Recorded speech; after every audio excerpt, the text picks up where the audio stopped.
That's an old song.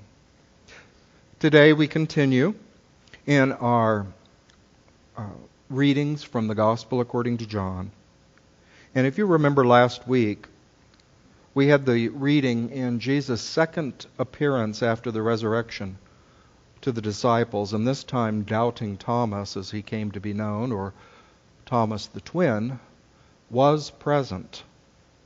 And he was present to witness the resurrected one and to touch his hands and his side and to see the wounds of the crucifixion. So now John continues in the next chapter. After these things, Jesus showed himself again to the disciples by the Sea of Tiberias. And he showed himself in this way. Gathered there together were Simon Peter, Thomas called the twin, Nathanael of Cana in Galilee, the sons of Zebedee, and two others of his disciples. Simon Peter said to them, "I am going fishing." They said to him, "We'll go with you." And they went out and got into the boat, but that night they caught nothing. Just after daybreak, Jesus stood on the beach. But the disciples did not know that it was Jesus. Jesus called out to them, "Children, you have no fish, have you?" They answered him, "No." He said to them, "Cast the net to the right side of the boat, and you will find some." So they cast it. And now they were not able to haul it in because there were so many fish. That disciple whom Jesus loved said to Peter, "It's the Lord."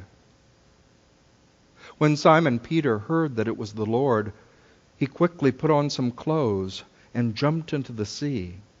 But the other disciples came by the boat, dragging the net full of fish, for they were not far from land, only about 100 yards off. When they had gone ashore, they saw a charcoal fire there, and fish on it, and bread. Jesus said to them, "Bring some of the fish that you have just caught." So Simon Peter went aboard and hauled the net ashore, full of large fish, 153 of them. And though there were so many, the net was not torn. Jesus said to them, Come have breakfast." Now none of the disciples dared to ask him, "Who are you?" because they knew it was the Lord. Jesus came and took the bread and gave it to them, and did the same with the fish. This was now the third time that Jesus had appeared to the disciples after he was raised from the dead. When they had finished breakfast, Jesus said to Simon Peter, "Simon, son of John, do you love me more than these?" Peter said to him, "Yes, Lord, you know that I love you." Jesus said to him, "Feed my lambs." A second time Jesus said to him, "Simon, son of John, do you love me?" Peter said to him, "Yes, Lord, you know that I love you." Jesus said to him, "Tend my sheep." Then Jesus said to him a third time, "Simon, son of John, do you love me?" Peter felt hurt because he said to him the third time, "Do you love me?" And Peter said to Jesus, "Lord, you know everything. You know that I love you." Jesus said to him, "Then feed my sheep. Very truly I tell you, when you were younger, you used to fasten your own belt and to go wherever you wished. But when you grow old, you will stretch out your hands, and someone else will fasten a belt around you and take you where you may not wish to go." After this, he said once again, "Follow me." So here in this somewhat mysterious story, we have many examples of the grace of God through Christ. For in that call to Peter, "Do you love me?" we may remember that Peter had denied knowing Jesus before the crucifixion. What? 3 times. And so here, through grace, Jesus offered Peter 3 times the opportunity to balance and to declare his love, his loyalty, his faith. So at this end of this gospel, all is gradually being made right with Peter.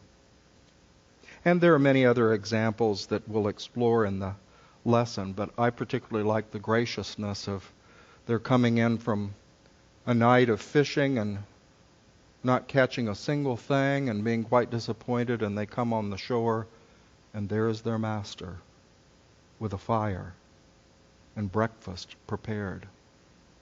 The graciousness to meet them and to meet their need when it seemed they were not able to meet the need. Today, our lesson, your time to savor God's favor. It seems that many biblical scriptures and classic axiom or statements of truth seem to indicate at times that God plays favorites. We may wonder, is this true? In our understanding of unity, our understanding of spiritual principles, defined infinite mind, God, creator, source, as impartial. So we may wonder which is correct, or could both ideas have some aspect of truth? One of my favorite statements that was in our affirmation this morning comes from the ancient Greeks, and I will attempt in this Latin form to speak it. Vocatus atque non vocatus Deus aderit. In other words, called or not called, God is present. And this statement that emanated from the great wisdom of the Delphic oracle to the Lacedaemonians as they prepared to go to war against the Athenians continued. Called or not called, God is present. But in what form and for what purpose? That, my friend, we could contemplate for quite a while. But it seems to me that it begins to speak to this question. Is God truly impartial, such as the scripture that reminds us that rain falls on the just and the unjust? God does not withhold blessing from anyone. But then also the covenant of the ancient Hebrew scriptures. I was taught in Unity Ministerial School by my Bible teacher, Reverend Laura Barrett Bennett. She would constantly start us out and say, obey God, and we all knew the drill. Obey God and be blessed. Disobey God and be cursed. How many times that story was told in what we call the Old Testament? It was a reminder, truly of a good thing, of a covenant, contract, or promise between God and God's children. And that was, if we obeyed or stayed in line with divine principle, it brought blessing, well-being. If we veered off, as the people often did throughout the Old Testament, we veer away from principle. We begin to murmur as they did wandering in the wilderness with Moses, complaining, saying, why did you bring us out here? At least living in Egypt we may have been slaves, but we had plenty to eat. But you've taken us now on a path, and we don't know what's going to happen. That kind of falling away from the principle of spirit brought, in the old words, curse, but we may say it brought problems. So how do we begin to relate these two ideas? that God is impartial and comes to the aid or blesses all people at all times, or this covenant idea that if we stay in good and we follow the rules, we'll be blessed, and if we veer off on our own and do our own thing, we may encounter problems. What I would like to suggest each one of us is working with both of these truths, but in a different way. In unity, we call it being conscious or aware of our connection with our source. And at other times, we are unaware of our connection to source, and the grace of God carries us through. So we might say, well, yes, it is true that the grace of God falls like the rain on all people. But a covenant or a promise or a conscious connection to our source makes us into a co-creator, working with the divine laws. So we work with them creatively, constructively. And when we're not there, when we're not in that place of knowing our connection with Source, then fortunately the grace of God carries us through.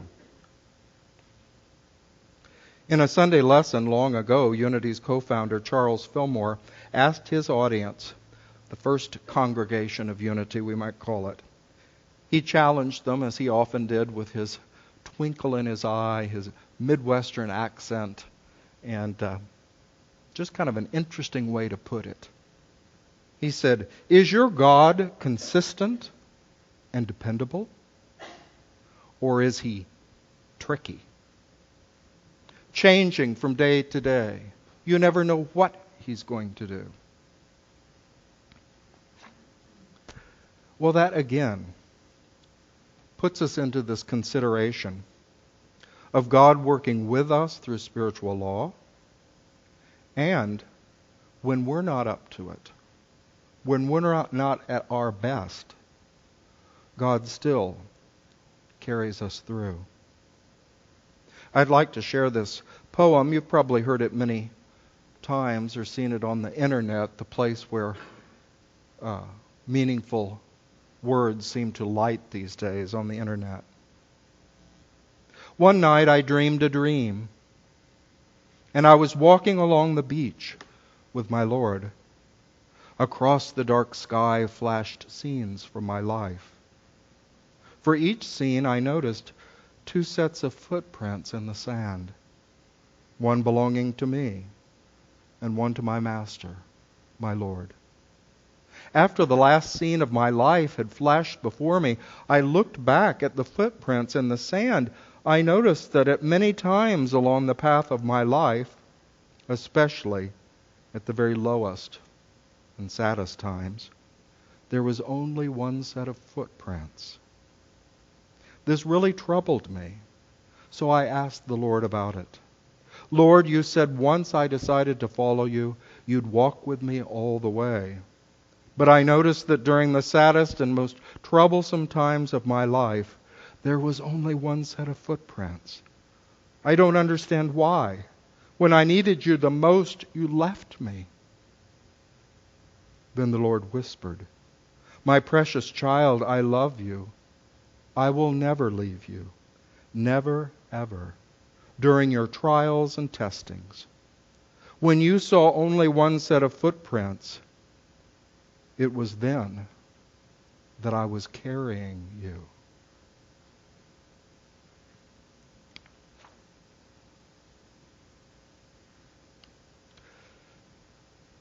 I find it very interesting for myself in my own wonderings about life to look at how beautifully the spiritual laws of my Creator express themselves in every aspect of my life, in my thinking and feeling and willing, and also even in the way that my body is designed. When I had an office at the University of Arizona many years ago and was teaching there, I kept in my office a little statement that said, I give thanks to, and this sounds like a professor, I give thanks to my subconscious mind and my autonomic nervous system for keeping watch over my body.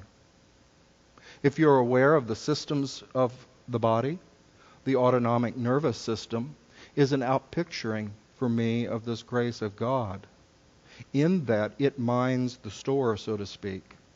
It is what keeps the internal organs, the breathing, the pulse, all functioning without my telling it to function.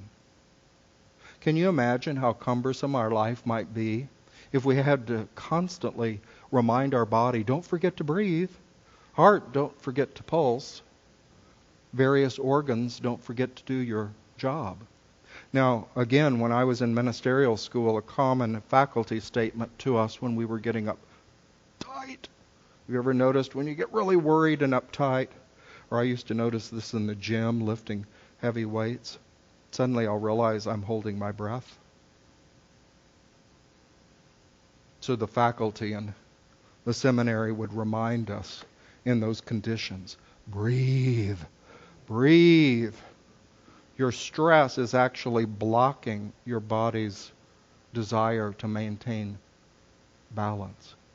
So how wonderful that even our body shows this grace of God in the very way that we're put together, that the things that are necessary to sustain our life know how to do their work without our consciously telling them to work. But there is another example, and that is our conscious direction of the activities, thought, feeling, and actions of our life. In this other aspect, we become a co-creator. We live in a covenant, an agreement with our God, where we work in line and creatively, constructively, in a positive way with the principles of Spirit. We know that when we work in a loving, compassionate way, healing happens within ourselves, within others, within community. We know that when we are willing to forgive ourselves or others, that opens a door. It breaks the ice. There are new possibilities. So we're working with the spiritual principle of forgiveness, of letting go, of release. Charles Fillmore once made a note just to remind us in his concept, many of you have studied that, of the 12 powers, divine powers of the human being. And one of them is release. And we don't think about it.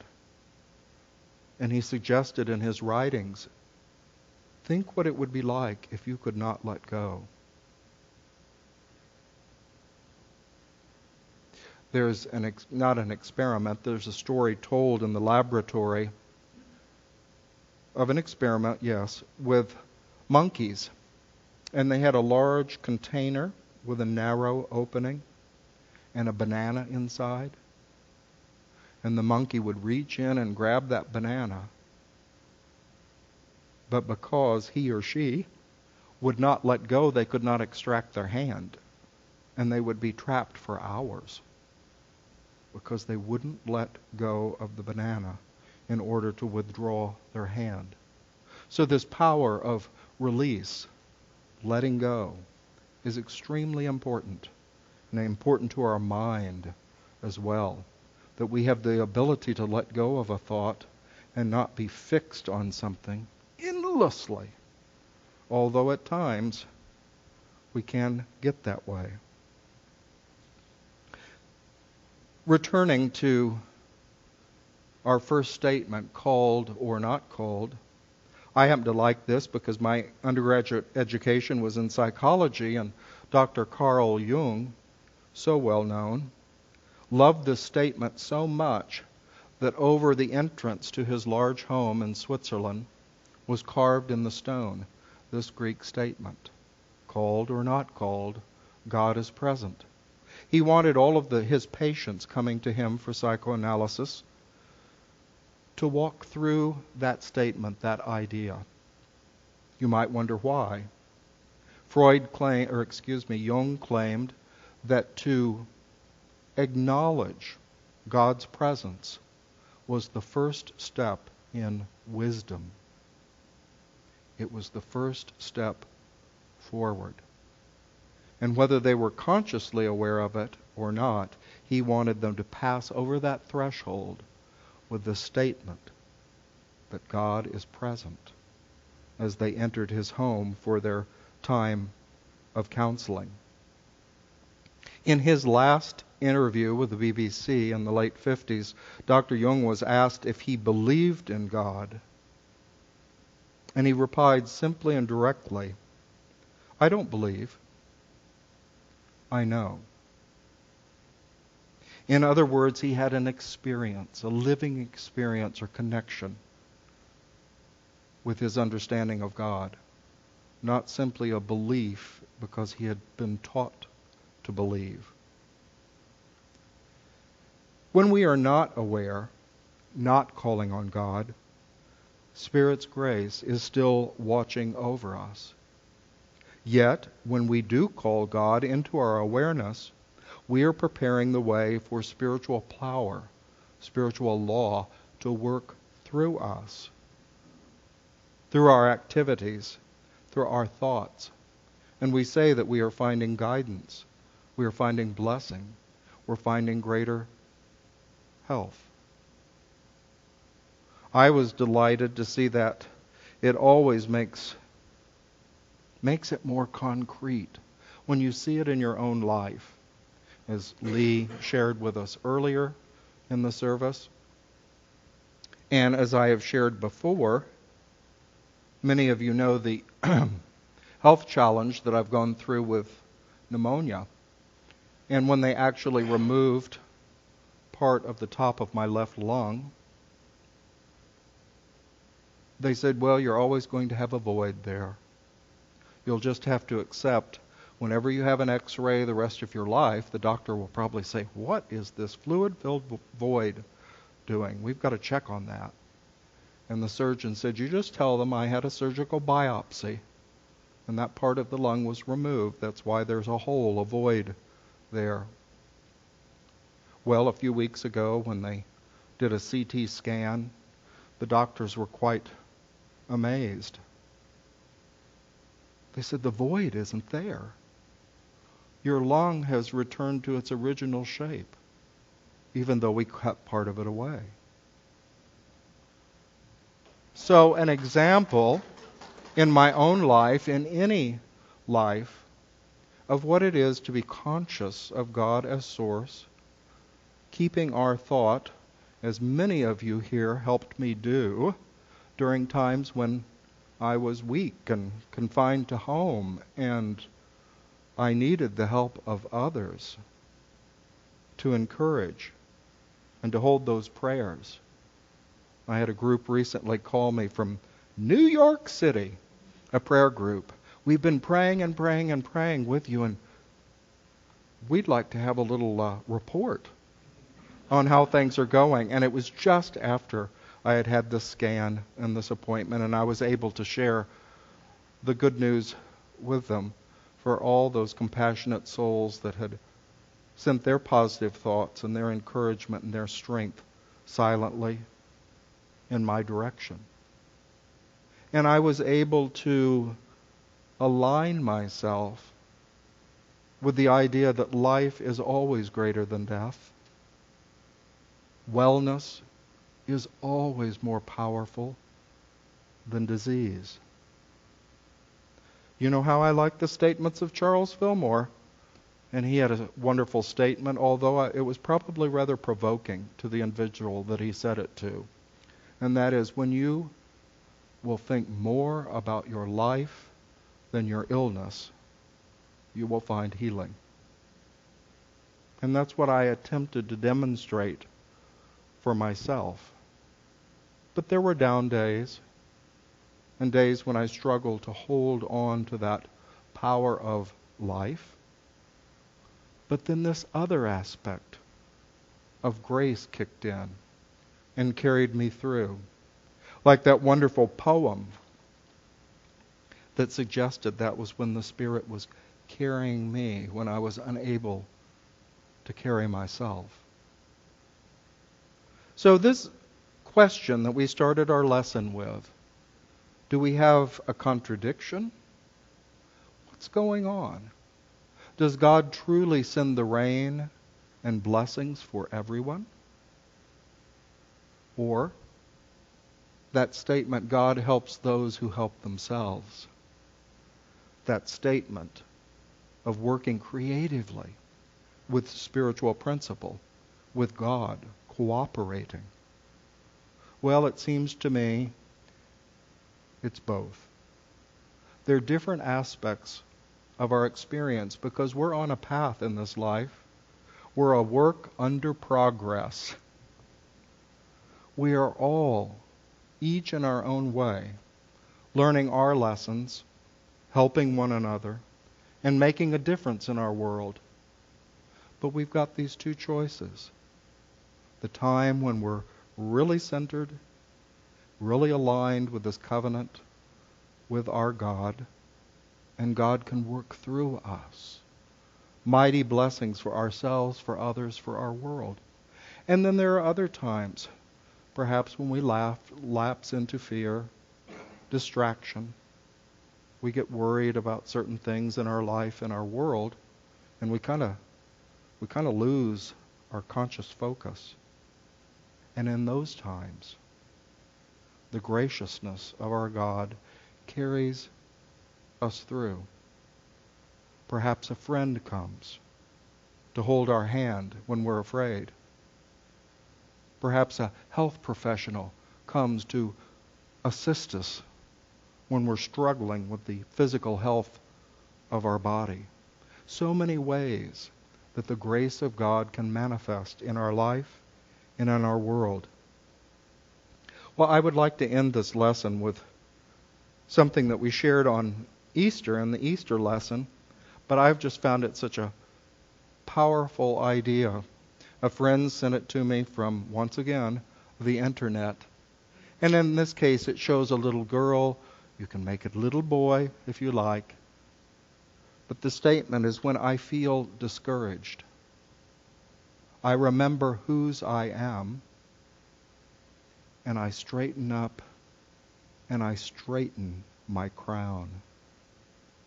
In other words, I remember that I'm a creation of the Most High God.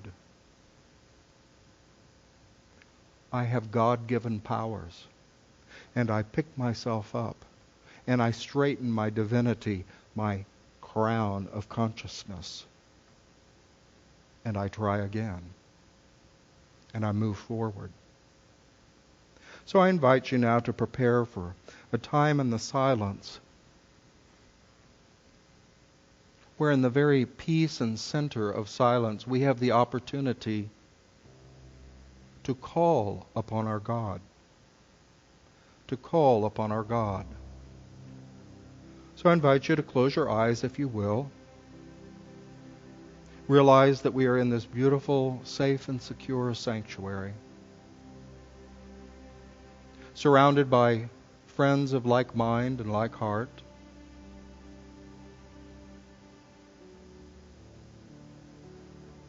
And you can go to the very center of your being.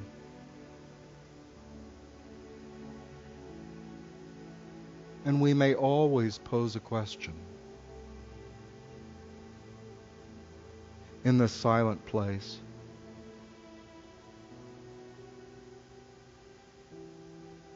We may ask ourselves, where in my life have I not called God into action? Perhaps there's a relationship, a situation, a circumstance that you have struggled with, within this time and the silence, you have the privilege to call upon the divine source that is always with you, but to now consciously choose to call God's power into action.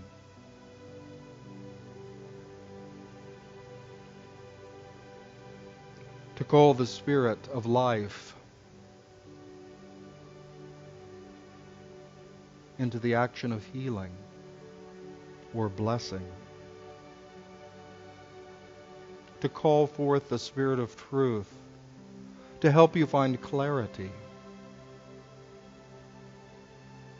to guide you on your journey of life. So for a moment in the silence, I invite you to call your God into this area of your life that you may have been holding only unto yourself. To call forth the favor, the grace of our God.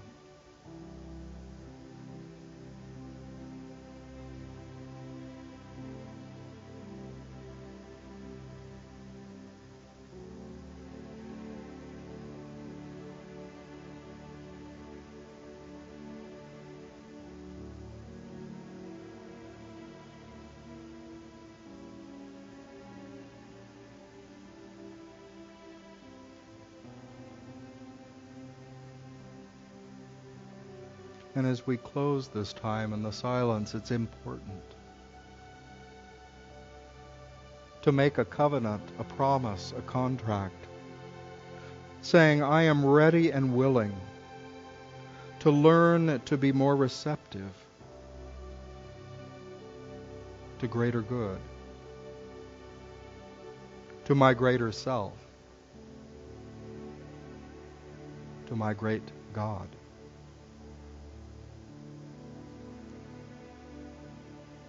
I am willing to learn to be more receptive,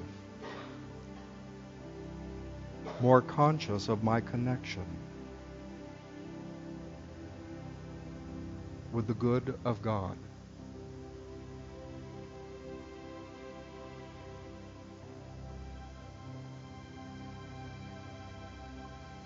And so we say, Amen. The ancient word meaning, this is my faith, it is so.